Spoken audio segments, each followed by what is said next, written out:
Hi friends, আবার তোমাদের কাছে চলে এলাম একটি গল্প নিয়ে। আমার গল্প ভালো লাগলে একটা করে লাইক দিয়ে দিও আর চ্যানেলটা সাবস্ক্রাইব করে দিও। এটা আমার তোমাদের কাছে বিনীত অনুরোধ। আজকে যে গল্পটি তোমাদের পড়ে শোনাবো সেটি হলো বিষ্ণুপ্রিয়ার কথা। আমরা সবাই জানি শ্রী চৈতন্যদেবের স্ত্রী ছিলেন বিষ্ণুপ্রিয়া। তারই কথা আজকে শোনাবো। পঞ্চদশ শতাব্দীর অন্যতম শ্রেষ্ঠ বিদ্যাকেন্দ্র নবদ্বীপে সদাচারী ও ধর্মপ্রাণ ব্রাহ্মণ সনাতন মিশ্রের পণ্ডিত হিসাবে প্রচুর খ্যাতি ছিল। সারা নবদ্বীপ ধামে তিনি রাজপণ্ডিত বলে পরিচিত ছিলেন। স্ত্রী মহামায়া ধর্মপ্রাণা মহিলা হিসেবে সকলের শ্রদ্ধার পাত্রী ছিলেন।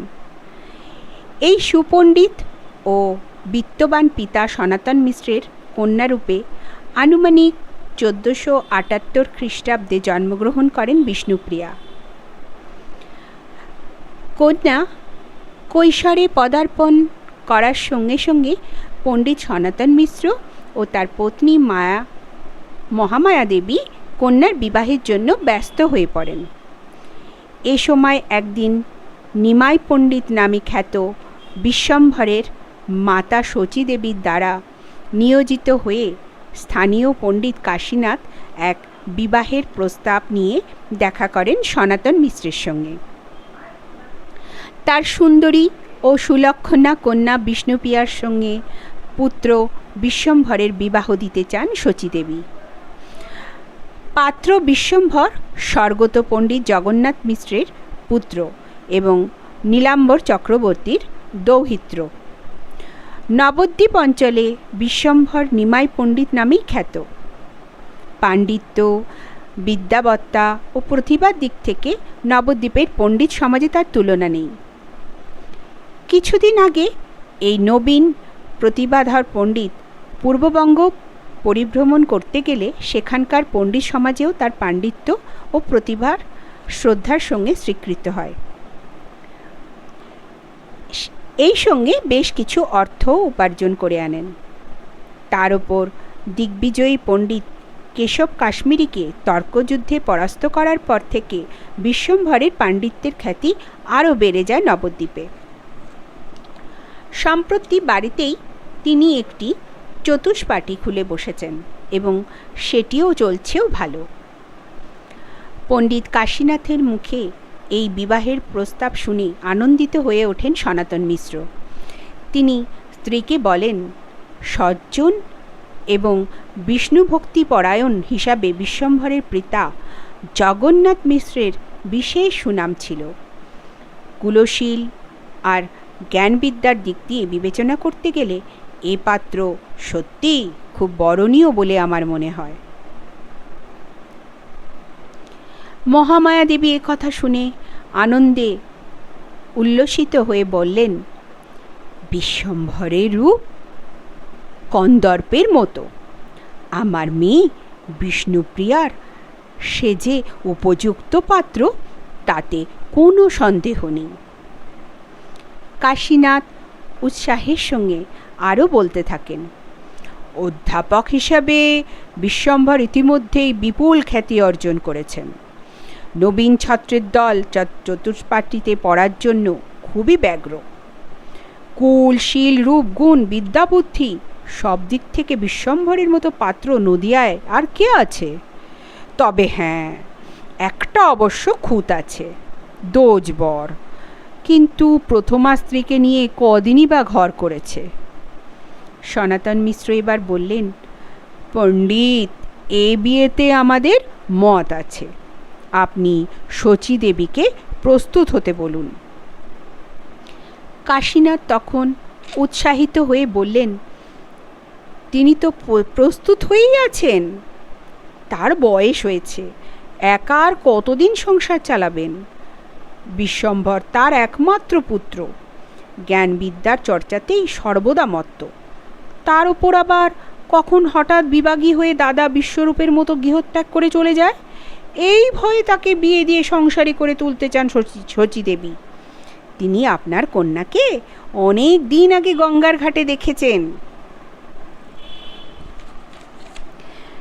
বলেছেন, এ মেয়ে যেমন রূপসী তেমনি গুণেও কম হবে না।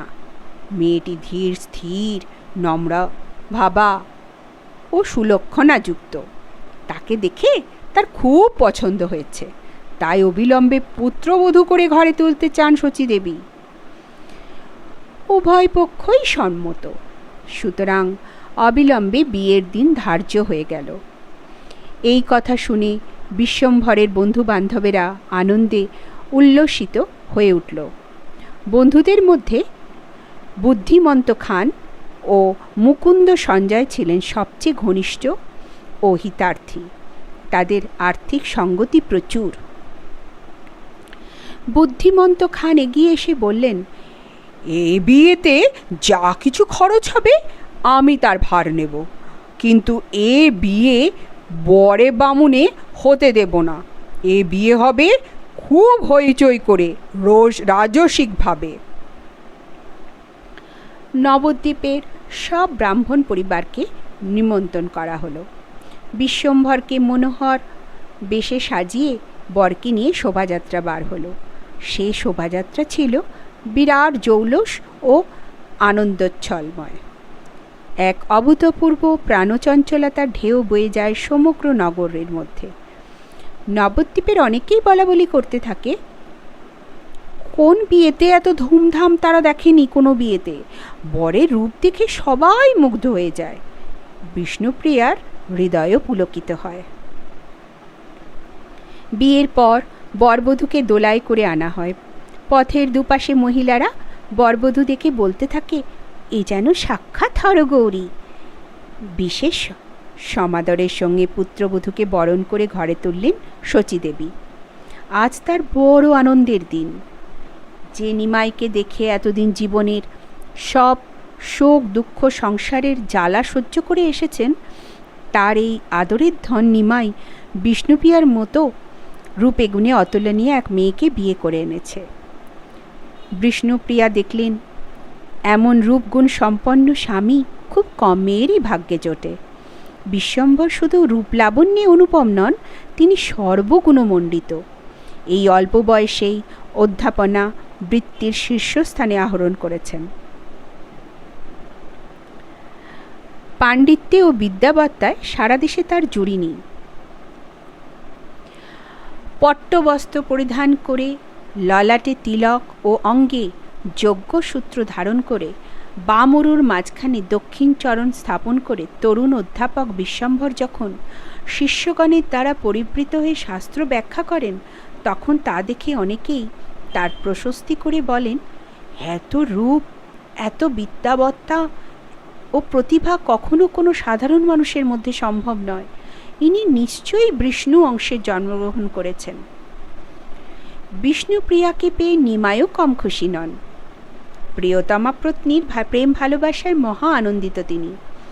গঙ্গা স্নান, বিষ্ণু পূজা, অধ্যাপনা ও বিদ্যাচর্চায় দিন রাতের বেশিরভাগ সময়ই কাটলেও মা ও স্ত্রীর সঙ্গে প্রতিদিন বেশ কিছুটা সময় কাটান। একদিন শচীদেবী অদ্ভুত এক স্বপ্ন দেখলেন। নিত্যানন্দ, অবধূত তখন সবেমাত্র নবদ্বীপে এসে বিশ্বম্ভরের সাধন জীবনে মিলিত হয়েছেন। বিশ্বম্ভর তাকে অগ্রজের সম্মান দেন। সদানন্দময় প্রাণোচ্ছল মহাবৈষ্ণব সাধক এই সুদর্শন যুবকটিকে পুত্র জ্ঞানে স্নেহ করেন শচীদেবী। পরদিন সকালে ঘুম থেকে জেগে উঠে পুত্রের কাছে সেই স্বপ্নের কথা সবিস্তারে বর্ণনা করলেন শচীমাতা। তিনি বললেন, নিমাই, আমি স্বপ্নে দেখলাম নিত্যানন্দ আর তুমি দুজনেই 5 বছরের বালক হয়ে আমার ঠাকুর ঘরে ঢুকলে, আর তখনই কৃষ্ণ ও বলরাম এসে হাজির হলেন। তারা তোমাদের বললেন, তোমরা কেন এসেছো? এই ঠাকুর ঘরে যেসব দুধ, দই, সন্দেশ, ক্ষীর সব ভোগ নিবেদন করা হয়েছে তা আমাদের, তোমরা তা পাবে না। বিশ্বম্ভর তখন রসিকতা করে বললেন, সে কি মা, তোমার ঠাকুরের এত বড় ঝগড়াটে, নিবেদিত ভোগ কাউকে খেতে দেবেন না? শচীদেবী বললেন, আমার নিত্যানন্দও কম যায় না, সে পরিষ্কার ঠাকুরদের বলে দিল, দেখো সেকালের গোয়ালার যুগ চলে গিয়েছে, সেকালে সে গোয়ালার যুগে তোমরা কত দই মাখন লুটে পুটে খেয়েছ, এটা ব্রাহ্মণদের যুগ, এখন আমরা খাবো, এখন সরে পড়ো, তা না হলে মেরে ঢিট করে দেব। এই সব ঝগড়াঝাটির পর তোমরা চারজনেই কাড়াকাড়ি করে ভোগ খেলে, তারপর নিত্যানন্দের ডাকে আমার ঘুম ভেঙে গেল। আমি তো বাবা এই স্বপ্নের কোনো মানেই বুঝতে পারছি না। কিন্তু দিব্য দৃষ্টি সম্পন্ন বিশ্বম্ভর এই স্বপ্নের মানে বুঝতে পারলেন। বুঝলেন তাদের প্রাণপ্রভু ইষ্ট দেবতা কৃষ্ণ স্বয়ং এসে ঠাকুর ঘরে নিবেদিত নৈবেদ্যের থালা থেকে অর্ধেক ভোগ খেয়ে যান বলরামকে সঙ্গে নিয়ে এসে। এতক্ষণ দরজার বাইরে দাঁড়িয়ে বিষ্ণুপ্রিয়া সব শুনছিলেন। বিশ্বম্ভর তাকে দেখতে পেয়ে রসিকতা করে বললেন, এতদিন নৈবেদ্য আধা আধি থাকে বলে তোমার বধূকে সন্দেহ করতাম, এখন সে সন্দেহ ঘুচল। এ কথা শুনে হেসে উঠলেন বিষ্ণুপ্রিয়া আড়াল থেকে। এই ঘটনা থেকে বোঝা যায় তাদের দাম্পত্য সম্পর্ক কতখানি প্রণয় মধুর ছিল। অসামান্য বিদ্যাবর্তার সঙ্গে স্ত্রীর প্রতি কতখানি প্রেম ভালোবাসা ও পরিহাস রসিকতা মিশ্রিত ছিল তার অন্তরে। সেদিন অন্তরঙ্গ ভক্তদের সঙ্গে ইষ্ট গোষ্ঠী করতে করতে বিশ্বম্ভর শান্তিপুরের মহাপণ্ডিত প্রবীণ আচার্য অদ্বৈতকে সীতাপতি বলে অভিহিত করে রহস্যভরে বললেন। অদ্বৈত আচার্য তখন বিশ্বম্ভরকে যদুপতি নামে অভিহিত করলেন। রসিকতা করে আরও বললেন, আজকাল যদুপতি বিষ্ণুপ্রিয়ার দ্বারা সেবিত হন। সেদিন শচীদেবী অদ্বৈত আচার্যকে বলে পাঠালেন, আজ তিনি যেন তার গৃহে ভোজন করে যান। তখন ভক্ত শ্রীবাস বললেন, তাহলে এ বাড়িতে আমার ভোজনটিও হবে? তখন বিশ্বম্ভর বললেন, এত লোকে রান্না করতে এর বড় পরিশ্রম হবে। তখন অদ্বৈত আচার্য রান্নাঘরে কর্মরতা বিষ্ণুপ্রিয়াকে লক্ষ্য করে বললেন, প্রভু বলুন, এর নয় তার। এই কথা থেকে বোঝা যায় বিষ্ণুপ্রিয়ার সুখ স্বাচ্ছন্দ্যের প্রতি প্রভু উদাসীন ছিলেন না, বরং সেদিকেও ছিল তার সজাগ দৃষ্টি। ধনী রামপণ্ডিতের একমাত্র সন্তান বিষ্ণুপ্রিয়া জন্ম হতে কৈশোর পর্যন্ত কত আদর যত্নে লালিত পালিত হয়েছেন। স্বামীর সংসারে আসার পর থেকে দিনরাত কত পরিশ্রম করতে হয় তাকে, কিন্তু স্বামীর ভালোবাসা আর শাশুড়ির স্নেহে সেই পরিশ্রম কোনো কষ্টবোধ করতে দেয় না তাকে। বিদ্যাচক্র থেকে স্বামীর ফিরে আসতে অনেক রাত হয়। রাতে বাড়ি ফেরার পর কিছুটা বিশ্রাম করার পর বিষ্ণু পূজায় বসেন স্বামী। ভোগদান করার পর ভোজনে বসেন। এ সময় সযত্নে খাবার পরিবেশন করেন বিষ্ণুপ্রিয়া। তার শয়নগৃহে একান্ত নির্জনে স্বামীর সেবার অধিকার পান। তারপর স্বামীর একান্ত নিবিড় সান্নিধ্যে স্বামীর প্রেম ভালোবাসার উচ্ছলতায় রাতটি কোন দিকে কেটে যায়। দেবতী যে ভক্তিপরায়ণা ও পুতচরিত্রা শাশুড়ি বিষ্ণুপ্রিয়াকে নিজের কন্যার মতো স্নেহ করেন। স্বামী শুধু রূপবান ও পণ্ডিত নন, তিনি প্রেমিক ও রসিক মানুষও। স্ত্রীর প্রতি অনুরাগের তুলনা নেই। বিষ্ণুপ্রিয়ার এই স্বামী সৌভাগ্য যে কোনো নারীর ঈর্ষার বস্তু।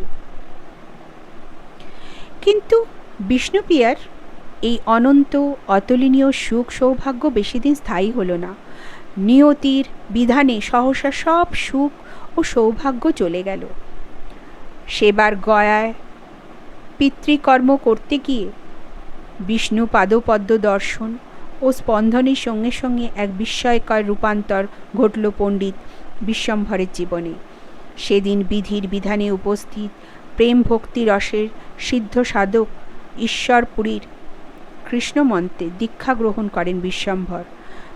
ঈশ্বরপুরী তাকে দান করেন দশাক্ষরী কৃষ্ণমন্ত্র। এই চৈতন্যময় মন্ত্রলাভের সঙ্গে সঙ্গে প্রেমভক্তির এক দুর্বার রসপ্রবাহ অন্তরাত্মা থেকে সবেগে উৎসারিত হয়ে প্লাবিত করে দেন তার সমগ্র সত্তাকে।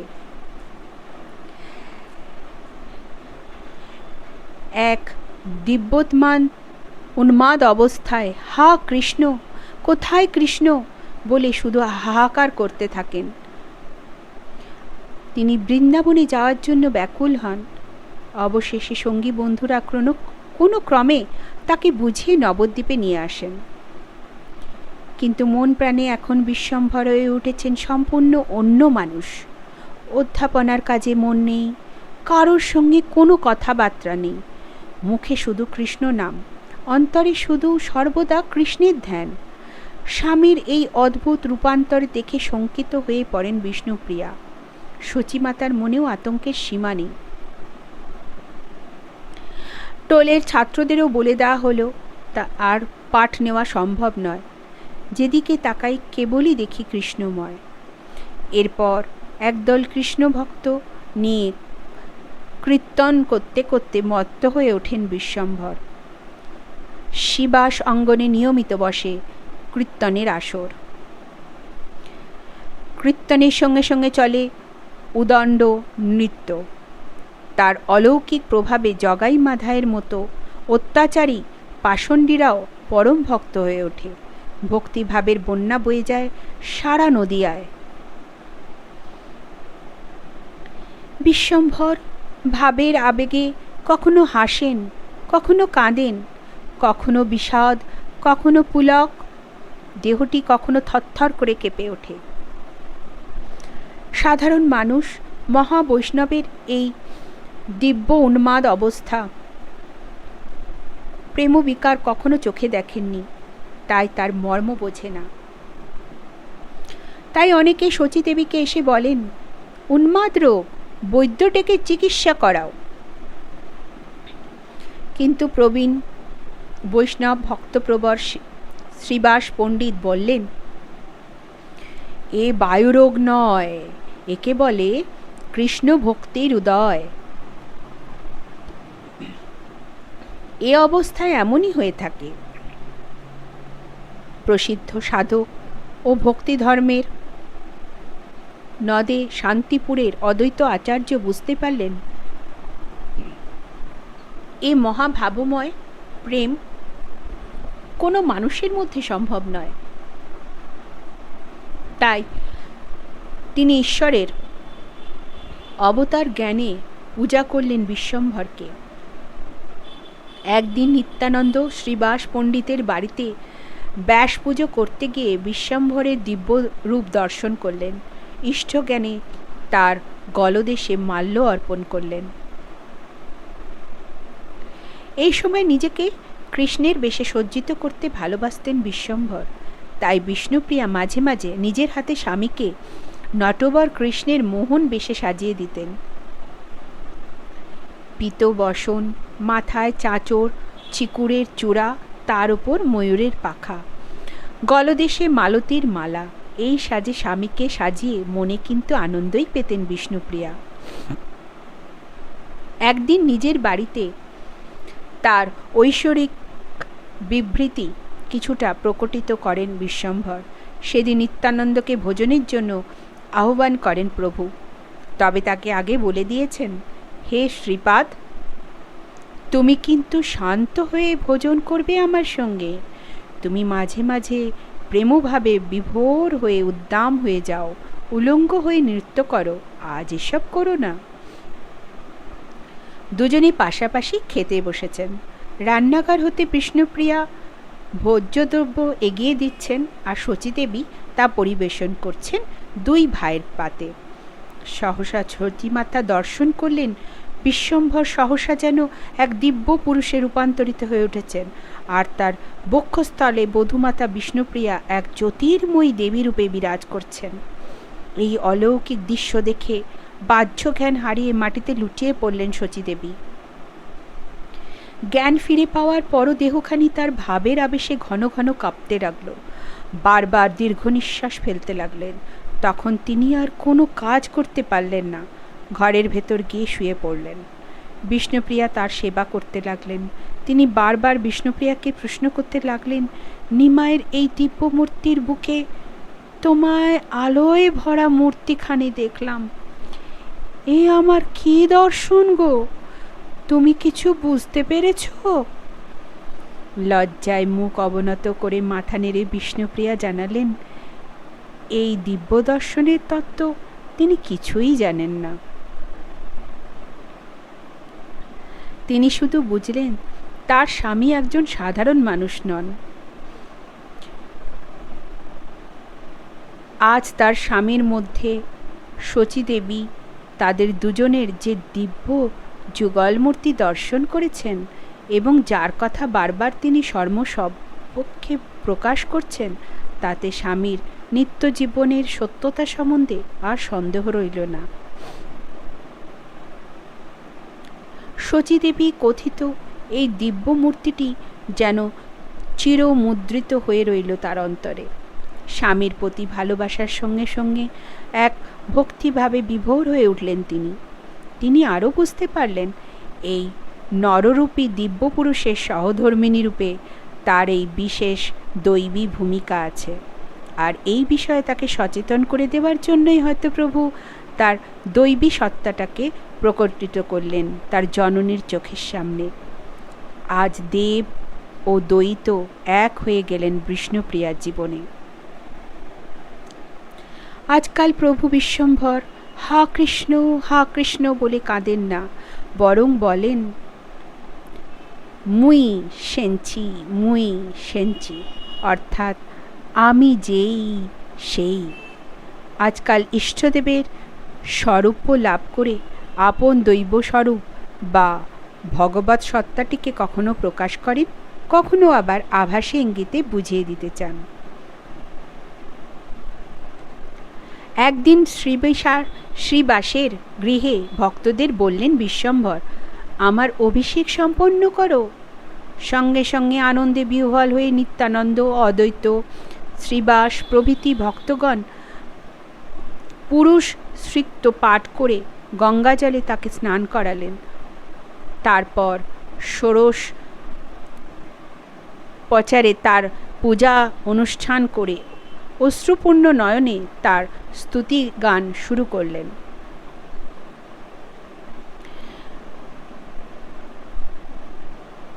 এরপর বিশ্বম্ভরের নিত্য নতুন কত অলৌকিক মহিমার প্রকাশ ঘটতে থাকে। তখন তিনি প্রভু গৌরাঙ্গ নামে অভিহিত হন বৈষ্ণব ভক্ত সমাজে। তার প্রতিনিধিরূপে নিত্যানন্দ ও জবন হরিদাসের নাম প্রচার, পাষণ্ড জগাই মাধাই উদ্ধার, সহস্র সহস্র ভক্ত বৈষ্ণব নিয়ে সুলতানের প্রতিনিধি, নগর শাসক কাজীর গৃহ অবরোধ, কাজীর দমন এবং তার ধর্মান্ধতা ভঙ্গ প্রভৃতি ঘটনাগুলি সারা গৌড় রাজ্যের মানুষকে মুগ্ধ ও বিস্মিত করে তোলে।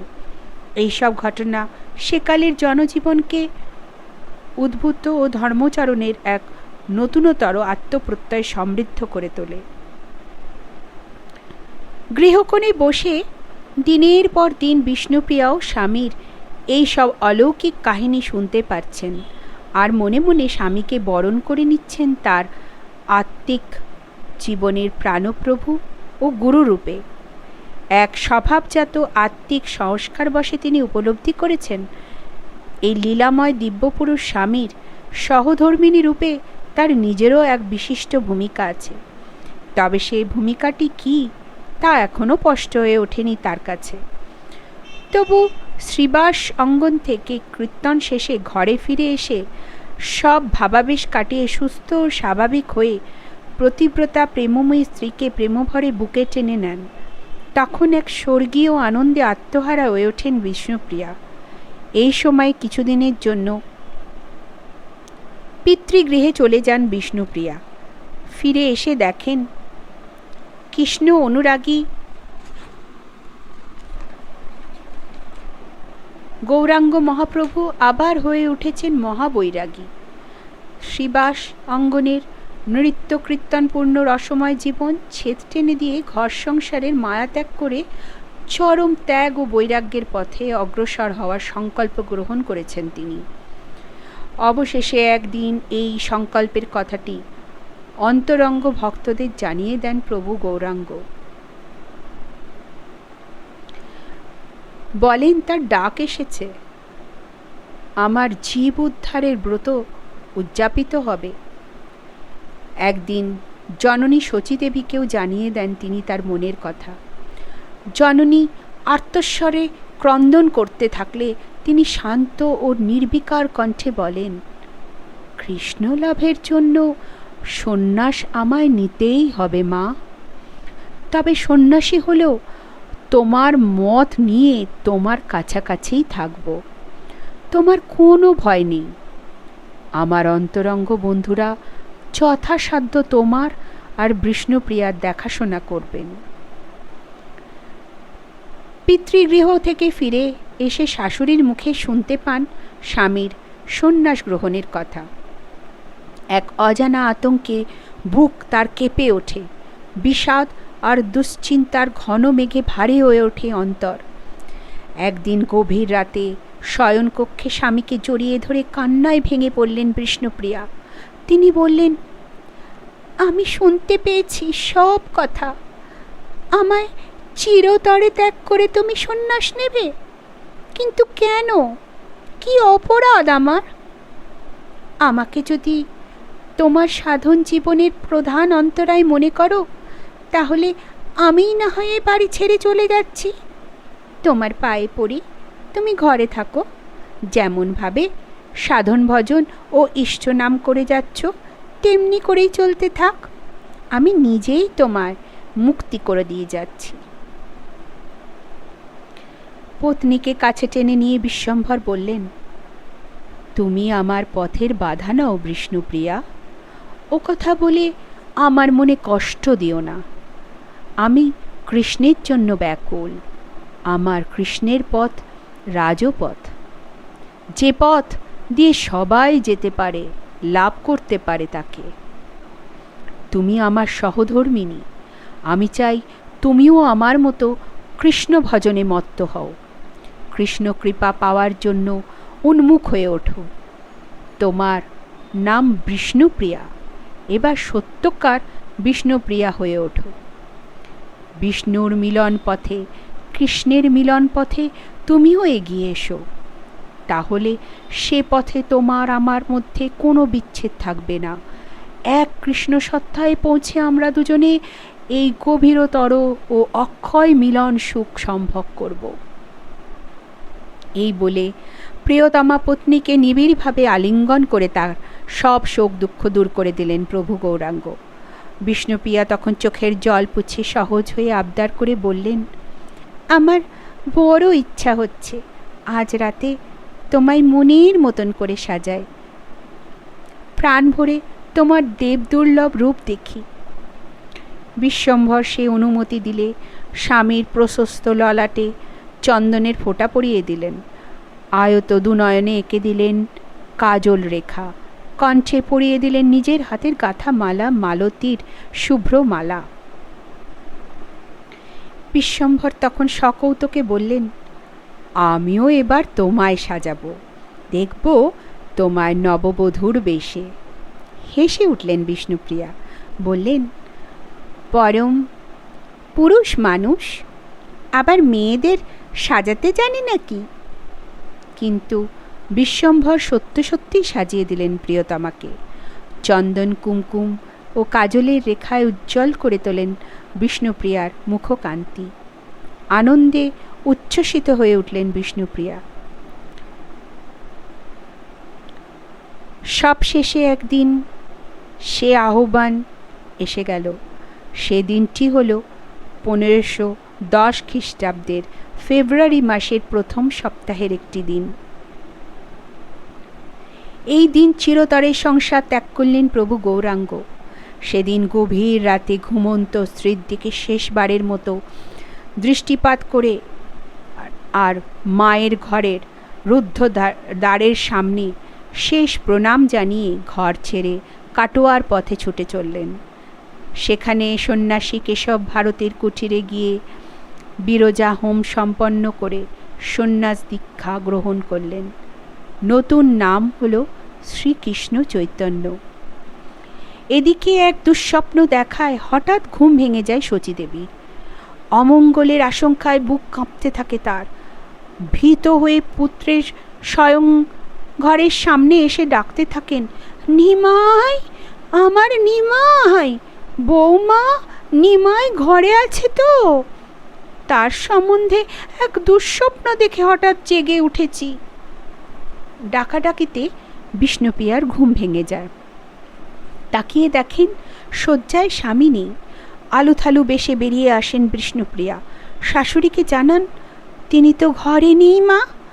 নিঃশব্দে ঘরের দরজা খুলে কখন বেরিয়ে গেছেন, কোথায় গেছেন তা তো জানি না। বিষ্ণুপ্রিয়া এবারে বুঝতে পারলেন স্বামী তাদের ত্যাগ করে সন্ন্যাসী হওয়ার জন্য বেরিয়ে গেছেন। যা ভয় করেছিলেন এতদিন মনে মনে তাই হলো। দৈবের নিষ্ঠুর বিধান নির্মমভাবে সংঘটিত হলো আজ। কাঁদতে কাঁদতে মাটিতে লুটিয়ে পড়লেন বিষ্ণুপ্রিয়া। তখন শেষ রাত্রি। আকাশে ছিল শুক্লপক্ষের জ্যোৎস্না।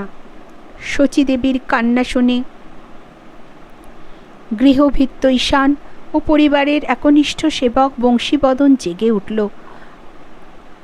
নিত্যানন্দ, শ্রীবাস প্রভৃতি ভক্তগণকে ডেকে নিয়ে আসা হলো। একে একে অনেক ভক্ত এসে জড়ো হলো বাড়ির আঙিনায়।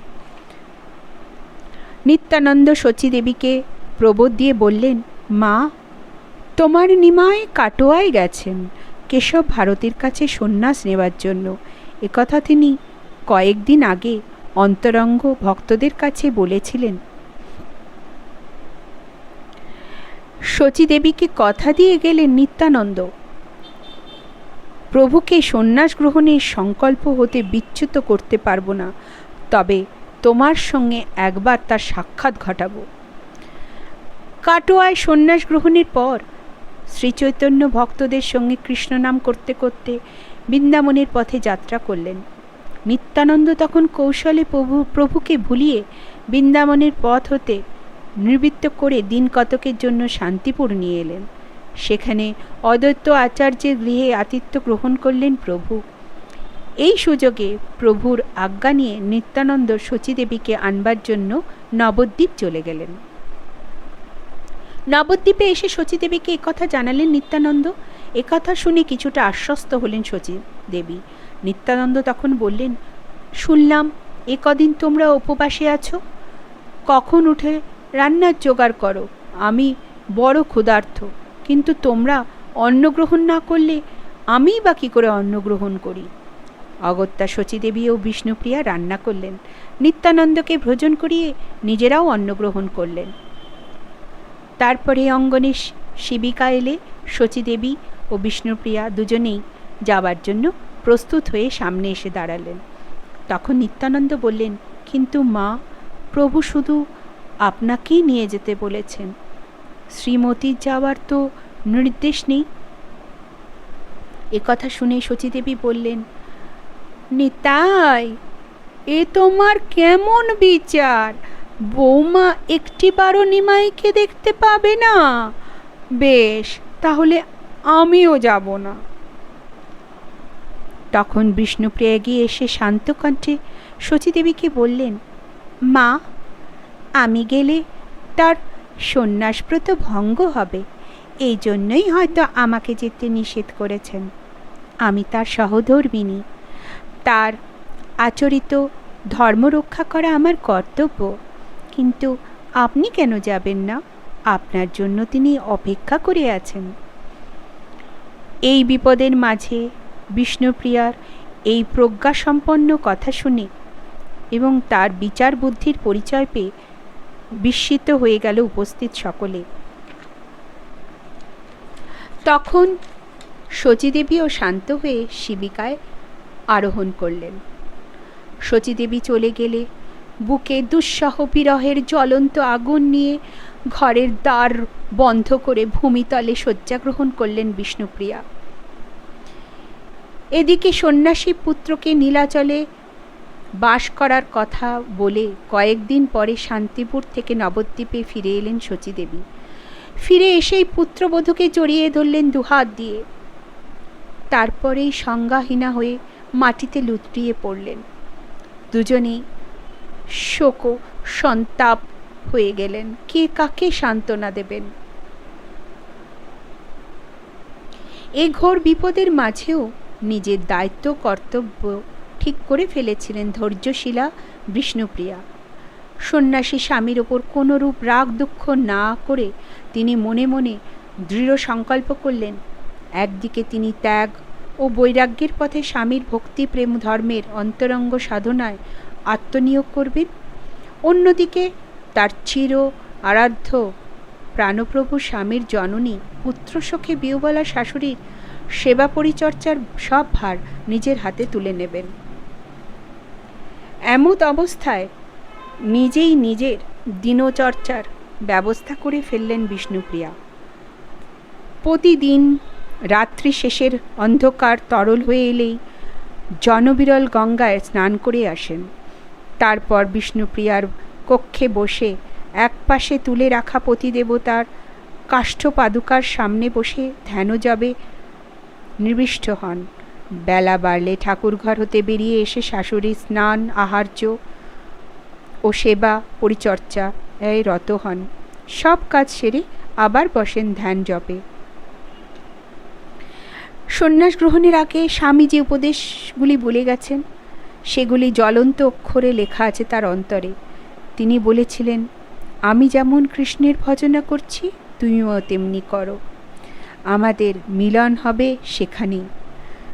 কৃষ্ণ উপাসনা ও কৃষ্ণ প্রেম সাধনায় শ্রী চৈতন্য অনুসরণ করেছিলেন বিরহের পথ। দায়িত্বের অদর্শনে দায়িতার হৃদয় জ্বলে ওঠে যে বিরহের আগুন, সেই আগুনের কেন্দ্রবিন্দুতে দায়িত্ব চির জাগ্রত হয়ে অধিষ্ঠিত হয়ে থাকেন দ্বৈত। যারা বিরহের পথে ইষ্টদেবের সাধনা করেন, যারা তাদের অন্তরাত্মায় বিরহ বেদনায় যে অগ্নিবলয় গড়ে তোলেন, তার কেন্দ্রে চির বিরজিত হয়ে থাকেন তার ইষ্টদেব। বিরহের মধ্যে তাকে দেখতে পান সারা ত্রিভুবনময়, যেমন শ্রী চৈতন্য তার সব কিছুর মধ্যে কৃষ্ণময় দেখতেন। বিষ্ণুপ্রিয়াও বিরহ সাধনার পথ অবলম্বন করে চির অভাগিনী হয়ে রইলেন। তিনি বিষ্ণু বা কৃষ্ণ নন, তার সাধনার একমাত্র বস্তু সেই চৈতন্যদেব, যার সমগ্র সত্তা ও প্রাণ মন নিঃশেষে কৃষ্ণে সমর্পিত। নীলাচলে কঠোরভাবে সন্ন্যাস জীবন যাপন করলেও তিনি তার মাতা ও পত্নীকে একেবারে ভুলে যাননি। প্রতি বছর গৌড়ী ও বৈষ্ণব ভক্তরা পুরীতে এসে তার সঙ্গে মিলিত হতেন। তারপর তারা যখন ফিরে যেতেন তখন তাদের হাতে জননী সতীদেবীর জন্য নানা রকমের প্রসাদ এবং বিষ্ণুপ্রিয়ার জন্য একখানি বহুমূল্য শাড়ি পাঠিয়ে দিতেন। সতীদেবী ও বিষ্ণুপ্রিয়া এইসব জিনিস পেয়ে খুবই আনন্দিত হতেন। উড়িষ্যার রাজা প্রতাপচন্দ্র তার গুরুপত্নীর জন্য চৈতন্যদেবকে যে শাড়িটি দিতেন, চৈতন্যদেব তা পাঠিয়ে দিতেন শ্রীব্যাস পণ্ডিত বা অন্য কোনো ভক্তের সঙ্গে।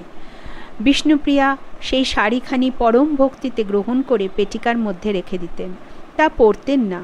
মাঝে মাঝে পেটিকা খুলে তার প্রতি তার সন্ন্যাসী স্বামীর অক্ষয় প্রেমের এক অভ্রান্ত ও অমূল্য অভিজ্ঞান হিসেবে শাড়িখানি বার করে দেখতেন বিষ্ণুপ্রিয়া। প্রতি বছর নবদ্বীপ থেকে আসা ভক্তদের কাছ থেকে বাড়ির সব খবরাখবর নিতেন শ্রী চৈতন্য।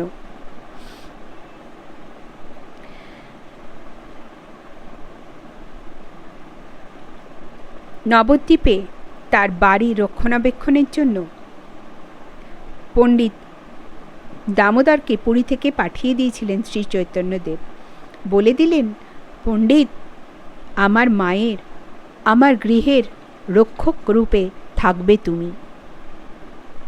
কিন্তু কোনো অভাব না থাকলেও তার সাধের নিমাইয়ের বিচ্ছেদ বেদনা বেশি দিন আর সহ্য করতে পারলেন না। ক্রমশই রোগে শোকে জর্জরিত হয়ে শয্যাগত হয়ে পড়লেন তিনি। অবশেষে একদিন বিষ্ণুপ্রিয়া ও নবদ্বীপের অসংখ্য চৈতন্য ভক্তদের শোকাহত করে মরদেহ ত্যাগ করে স্বর্গলোকে গমন করলেন। স্নেহশীলা অভিভাবিকা সচিমাতার অবর্তমানে আরও কঠোর হয়ে উঠল তপস্বিনী বিষ্ণুপ্রিয়ার তপস্যা। চরম ত্যাগ, বৈরাগ্য ও কৃচ্ছ সাধনের পথে আর কোনো বাধা রইল না। সচিমাতার জীবিত অবস্থায় প্রভুর গৃহের বাইরের দরজাটি খুলে রাখা হতো, কারণ ভক্তরা প্রভু জননীকে প্রণাম নিবেদন করতে আসত প্রতিদিন। তার তিরোধানের পর সেই সময় দরজাটি বন্ধ করে দেওয়া হলো, শুধু খিড়কির দুয়ারটি খোলা রইল। এইভাবে সংসার জীবনের শেষ গ্রন্থিটির সঙ্গে সঙ্গে বাইরের জগতের সব সম্পর্ক যেন একেবারে ছিন্ন করে দিলেন বিষ্ণুপ্রিয়া। একেবারে ডুবে গেলেন নিঃসঙ্গ বিরহ সাধনার গভীরে। সে সাধনায় সিদ্ধি লাভ করলেন তিনি। ত্যাগপুত আপন জীবন সমাধিতে দায়িত্ব বিরহ যে তপস্যার আগুনে তিনি জ্বলেছিলেন, সেই আগুনের মাঝে প্রেমঘন জ্যোতির্ময় মূর্তিতে দিনের পর দিন আবির্ভূত হতে লাগলেন তার দ্বৈত ও ইষ্টদেব চৈতন্যদেব। তাই পুরীতে একদিন চৈতন্যদেবের দেহটি জগন্নাথ মন্দিরের গর্ভগৃহে বিগ্রহের মধ্যে লীন হয়ে গেছে শুনে কোনো দুঃখবোধ করেননি বিষ্ণুপ্রিয়া, কারণ তার বিরহ সাধনার কেন্দ্রবিন্দুতে তার প্রাণপ্রিয় ও পরম প্রভুর যে মূর্তিটি দেখেন, তাকে এক রূপে দেখেন না, দেখেন সর্বময় রূপে। অবাধ ও অনন্ত হয়ে ওঠে তাদের আত্মিক মিলন।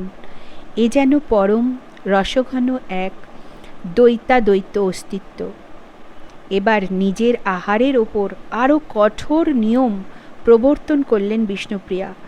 প্রতিদিন ভোজন, পূজন ও ধ্যানের শেষে প্রতি সহস্রবার নাম জপ করে এক একটি তণ্ডুল কণা পাশে সরিয়ে রাখতেন। এইভাবে সারাদিনের শেষে দুমুষ্টি তণ্ডুল সঞ্চিত হতো। তারপর শাক পাতাসহ তা সিদ্ধ করে প্রস্তুত করতেন তার নিত্যকার আহার্য। এইভাবে জীবন ধারণ করতেন তিনি। অবশেষে প্রভু শ্রী চৈতন্যের স্বরূপ শান্তি বিষ্ণুপ্রিয়ার মরজীবনের দীপশিখাটি 85 বছর পূর্ণ হবার সঙ্গে সঙ্গে নির্বাপিত হয়ে যায় চিরতরে। তার আত্মসত্তাটি চৈতন্য সত্তার মধ্যে দিয়ে লীন হয়ে গেল কৃষ্ণ সত্তার মধ্যে। তিনি একসঙ্গে একধারে লাভ করলেন তার সারা জীবনের পরম বাঞ্ছিত ধন শ্রীকৃষ্ণ ও চৈতন্য। আজ আমার এখানেই শেষ হলো শ্রী বিষ্ণুপ্রিয়া। কেমন লাগলো জানাবেন, আর ভালো লাগলে অবশ্যই সাবস্ক্রাইব আর একটা লাইক করে দেবেন।